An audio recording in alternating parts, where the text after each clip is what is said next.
इथे पाहू शकता या झाडांमध्ये काही अक्षर दिलेले आहेत, आ ई ई उ। तर त्यापैकी आ अक्षरांना गोल करायला शिकवायचं त्यांना।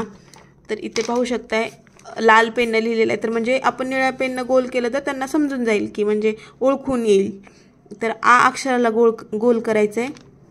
इथे बघा अशा पद्धतीनं लहान लेकरांना इंटरेस्ट देऊन शिकवला म्हणजे त्यांना असे चित्र वगैरेमध्ये जास्त इंटरेस्ट येतो। तर मग ते असं शिकवलं ना तर त्यांना अभ्यास करा वाटते, बोर होत नाही किंवा मग ते चिडचिड करणार नाहीत।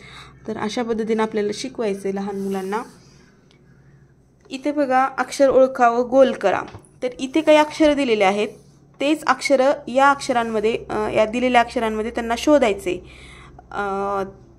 तर इथे काय दिले ई, तर इथे सांगायचं त्यांना की ई ला गोल कर।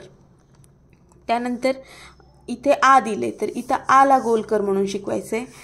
पुन्हा ई दिले तर ई कुठे शोधायला लावायचं आणि त्याला गोल करायला लावायचं। त्यापुढे दिलेलं आहे ए एडक्याचं, तर ए एडक्याला गोल करायचं आहे। अ दिलेला आहे तर अ ला गोल करायला सांगायचं आहे। उ दिलेला आहे, उ कुठे सांगायचं गोल करून, आणि औ दिलेला आहे तर औला गोल कर म्हणून सांगायचं आहे। म्हणजेच त्यांना काय होईल की अ ते आहापर्यंत म्हणजे हे स्वर सगळे ओळखून घेतील ते। तर इकडे बघा अजून काही अक्षरं दिलेली आहेत इथे, तर त्या अक्षरांना त्यांना गोल करायचं आहे। म्हणजे कोणाकोणाला गोल करायचं आहे, प ला करायचं आहे, र ला करायचं आहे, न ला करायचं आहे। तर इथे त्यांना ओळखायला लावायचं की प कुठे कुठे आहे। तर प इथे एक आहे, अजून प कुठे आहे बघायचं आहे। इथे एक प आहे, इथे एक प आहे आणि इथे एक प आहे। आणि पुन्हा काय र ला गोल करायचं आहे। तर र कुठे शोधायला लावायचं त्यांना, इथे एक आहे, इथे एक आहे र, बाकी कुठे नाही। तर न कुठे ओळखायला लावायचं, न इथे एक आहे, इथे एक आहे, न इथे एक आहे,